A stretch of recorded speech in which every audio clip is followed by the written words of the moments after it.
Well, look, I'd like to talk about what we've been doing as well as what we're going to do.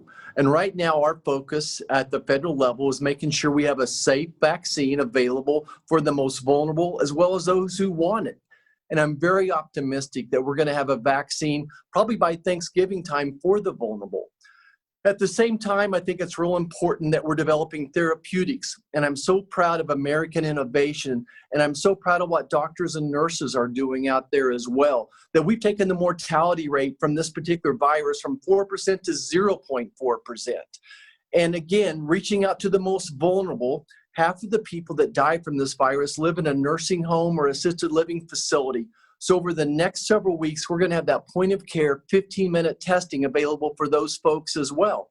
So we're going to keep your family safe and secure.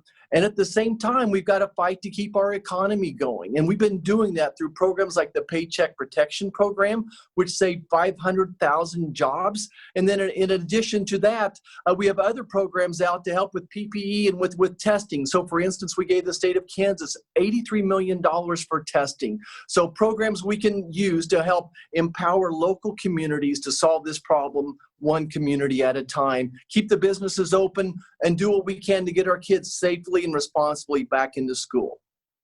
You know, we need Democrats and Republicans to work together to get what we need and to actually get things done. And I have been so disappointed just to see bickering from all kinds of people. And what we actually need, we need more money for schools. We need money for small businesses.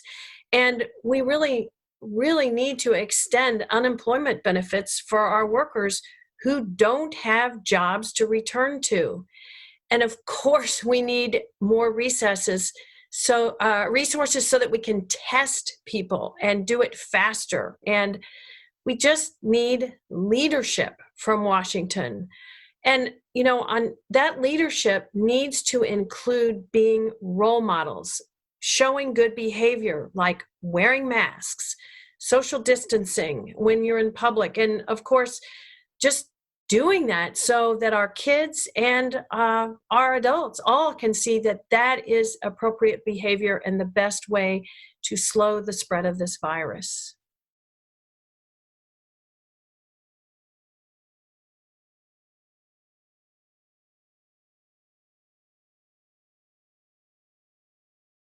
One of the top priorities that we have and have had during this crisis is to get money to our businesses and particularly our small businesses so that they can make sure their employees are getting paid and can stay employed. And, you know, I was really glad to see that in Washington, both sides came together and passed that much needed legislation, specifically the Paycheck Protection Program. But we have to keep doing that. We've got to keep working together and making sure that we expand. We've got to extend this program, the PPP, and we need to give our frontline workers hazard pay. And I've really been so disappointed to see partisan politics just get in the way of helping people. We've got to make sure that this happens. And for me, as a U.S. Senator, I can tell you that I will work across the aisle to make sure that we solve these problems and that the people of Kansas are put first. Well, look, so I'm so proud of that program already. Like I said, it saved 500,000 Kansas jobs. I've already fought to expand it, and that's why we had a second dip at it. And we were very targeted at being able to reach those smaller mom and pop companies that didn't make it into that first round. We still have $130 billion left in the Paycheck Protection Program. So I'd like to reappropriate that and maybe expand who can use it and maybe allow some folks to go back for a second dip if at all possible. So I'm a big fan of it. It's one of the most successful programs the federal government's ever been involved with. And I'm very proud of the work that we did laying the groundwork, working with local community banks as well as the Small Business Association, a great victory for Kansans.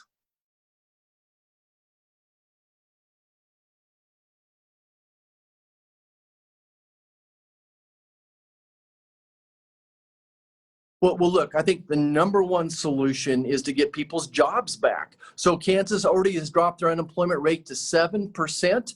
And to get more folks back to work, we need some liability protection for the employers as well as decision makers like people on the school board as well. So I think that's the number one priority going forward, is getting that liability protection. At the same token, I know we've appropriated over $3 billion to get food from the farm to those people who need it the most. So we want to continue to help get food to the people that need it, make sure that there's plenty of testing and vaccines available as well for everybody, helping with some of the healthcare challenges going forward. And then lastly, making sure we adequately deal with the unemployment insurance issues right now. I know the state of Kansas at the governor's level have really struggled rolling out some of those programs. And we need to do some type of continuation of federal programs for those who truly can't get back to work. Well, people that are out of work and are struggling, they need help. And, they need to be able to do things, pay their bills, put food on the table, keep a roof over their head. And our federal government, they've taken some action, but it really hasn't been enough. And as I mentioned before, we need to extend unemployment benefits and make sure that people like our frontline healthcare workers get hazard pay and help during this time. And, again, I have been so disappointed to see partisan politics get in the way of helping people. This is a crisis that we're all facing. And I know and really hope and pray that our Congress will get something passed long before I get elected into Washington. We need help now.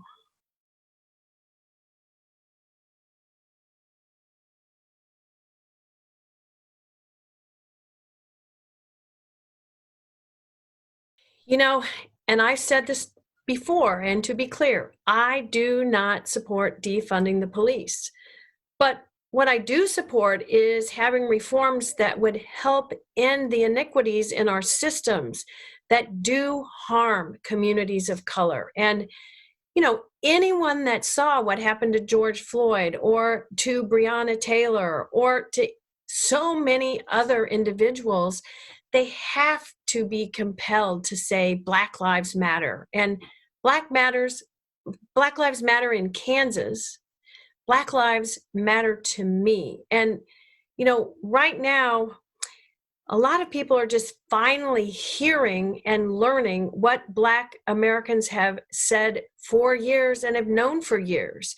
It's that they do get treated differently by the police and by our criminal justice system. And it is past time that we started listening to those experiences and actually doing something about it. And, it's not just about the police, it's also about preventing crime before it happens. And, besides common sense reforms, we need to do things like fund early childhood education and initiatives and make sure people have access to childcare. We need to increase access to mental health treatment, why I've been such a supporter of Medicaid expansion in our state. And we have to do things like increase the number of substance use disorder treatment facilities so that the police can focus on keeping people safe and can turn over and help people who need other forms of care to the care that they need. And our police instead can just focus on protecting us from these violent offenders that come up. This is something that I've reached out already to, and I've sat down with the Kansas Association of Chiefs of Police, an association that my dad was president of once upon a time. And I've sat down with the sheriff officers leaders and asked them what does it look like using Kansas values.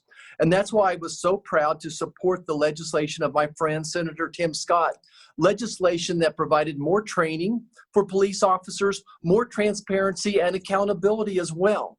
But I just want to share with everyone, as the son of a police officer, I have a great amount of respect for police officers and respect what they do. And I have a great respect for the Kansas value of law and order. And we can have both of those. We can maintain law and order and hold police officers accountable. I have absolute faith in the profession that 99% of the men and women in blue are great people. These are the people that I grew up with. These are the people that I played catch with and went fishing and hunting with.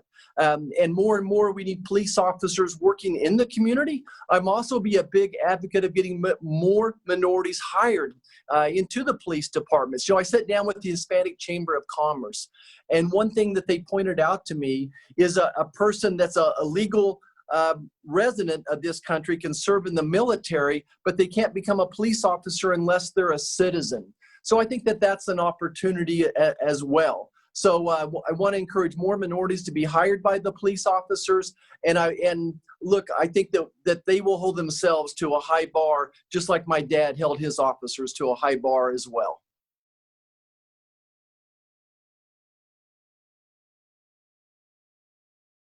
I think protecting the Second Amendment is a Kansas value that I hold very nearly and dearly. Many of the counties I represent, 60 miles long, 40 miles across, have one sheriff's officer and a deputy.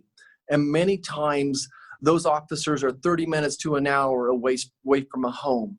And I couldn't imagine not allowing my family to be able to defend themselves. So I'm a huge proponent of protecting the Second Amendment and all of our constitutional rights.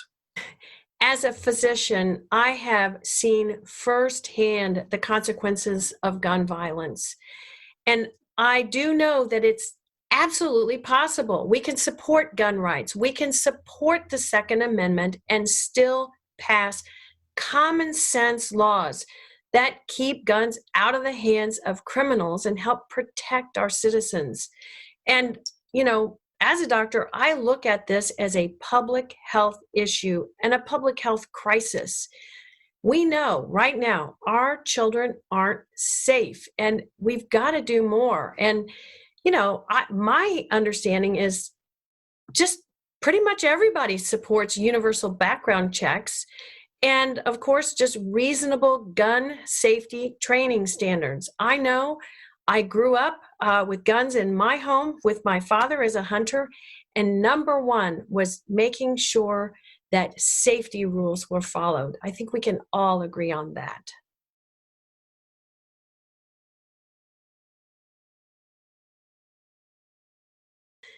I think the Affordable Care Act was definitely a step in the right direction because it helped millions of Americans, and it kept insurance companies from denying people with pre-existing conditions coverage. People need that.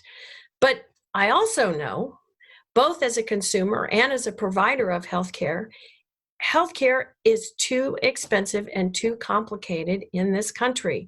And we have to do something to drive down costs. So, as an example, why we keep the Affordable Health Act is because we need to expand Medicaid. That's part of the Affordable Care Act. And we need to do more things like negotiating with pharmaceutical companies through Medicare our prices of prescription drugs. And to be clear, I'm just really proud of the record I've had as a legislator, as someone who has fought to not only protect, but to expand Kansans' access to affordable health care. And really sadly, I've watched my opponent. He has voted against keeping the Affordable Care Act and expanding Medicaid right in the middle of a pandemic when people need it the most right now, and has even voted against a bipartisan bill to reduce prescription drug prices. And I will do the opposite and support getting health care and lowering the costs to all people. What Kansans need to realize is both the Democrats and the Republicans want to repeal the ACA because it's been a failure. 28 million people pre-COVID still did not have health care coverage. Because of the ACA rules and regulations, it doubled the cost of health insurance for many people and increased the out-of-pocket times 10. So I've worked very hard on replacement legislation. And first and foremost, I want folks to know that I want to take care of people with pre-existing conditions. You know, all of us, if we don't have a pre-existing condition, soon will. Everybody has somebody in their family with a pre-existing condition. So our fix makes it a better fix, and more people will have health care coverage with our solutions. Next, I want to make sure we indeed maintain quality health care, but we have to drive the price of health care down. That's what people are concerned about, is the cost of health care. And we do that by empowering patients. We give patients more control and increase transparency and competition, which is exactly what the opposite of what the Democrats want to do. Again, both parties want to repeal the ACA. The difference is what they want to replace it with. The Democrats want more federal government control of health care. Medicare for all would really look like Medicaid for all. It would mean less health care for seniors. It's going to take away the health care you get through your job.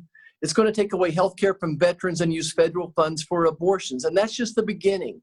The Kansas value that it attacks is this East Coast, West Coast, California, New York attitude that the federal government knows what's best for you, that the federal government wants to decide where you should take your children to which hospital, to which doctor, where you should take your parents for Alzheimer's care. I believe that Kansans know what's best for their health care, not the federal government.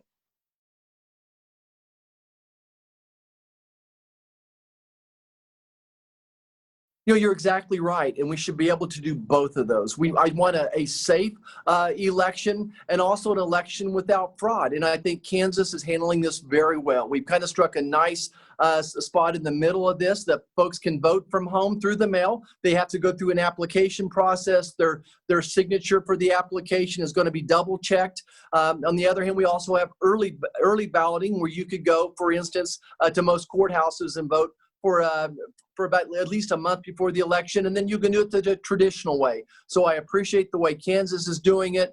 I'm not happy with the 9 states that are just mailing out ballots without any type of ID check. I think that there's a huge opportunity for fraud there. But again, I want every Kansan that's eligible to vote, that's registered to vote, legally registered to vote, to have a safe opportunity to do that great patriotic process. It is so critical that we find a way for all our eligible voters to vote in a very safe and secure way, whether or not it's a pandemic or any time. And people shouldn't have to choose between their health and exercising their right to vote. It is so, so critical to us as citizens. And, you know, in Kansas, we have several options for voters, including mail-in, we have in-person, and we allow in Kansas advance voting both by ballots.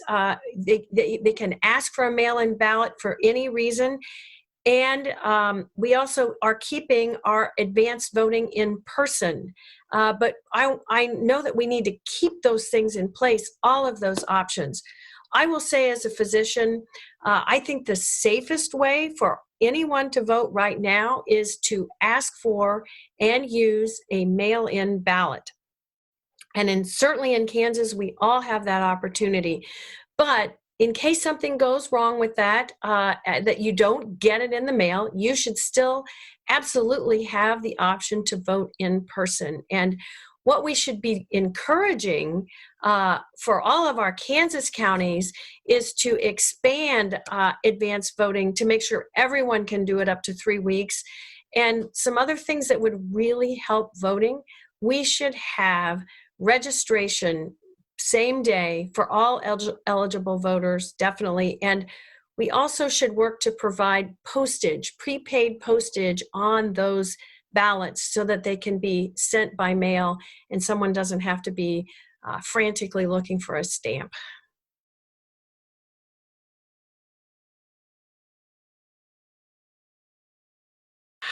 I became a doctor so that I could work to improve people's lives, and went into public service for the very same reason, and know that I will be a senator who does just exactly that.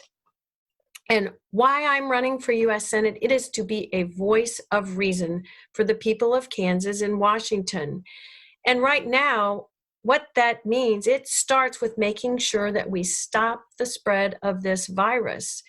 And we do that by listening to public health experts. And we should not, cannot let politics get in the way and cause our decisions to be made about public health care to be influenced by a political thing. So what we need to do after that, we've got to make sure we take steps. We've got to make healthcare more affordable. And I have done that throughout my career in the legislature and pledged to do so as we move forward. We have to make it more affordable for everyday families. And as I said, it's always been a priority of mine. And it is the number one issue that I hear Kansans say they need addressed.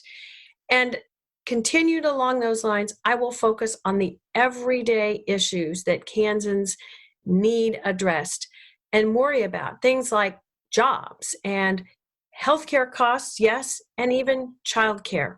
So I look forward to being that voice of reason for Kansans. You know, I'm committed to always vote and support Kansans 100%. That I'm going to use Kansas values that to help determine whatever the problem is, those Kansas values I was born and raised on to make my decisions. And I think we should contrast that to a Democrat Party and my opponents who are focused on East Coast, West Coast policies and beliefs, which are out of state with Kansas values. That the Democrat Party of today wants to decide when you can leave home, what car you should drive, if your children should go to school or not. They want to decide decisions for your health care. Those are not Kansas values. You can count on me that I'm always going to stand on Kansas values, the values that I was born and raised on, values like faith and family, community, education, and hard work. It's been an honor to represent the big first district of Kansas, and it'll be a greater honor to represent the entire state as your next United States Senator.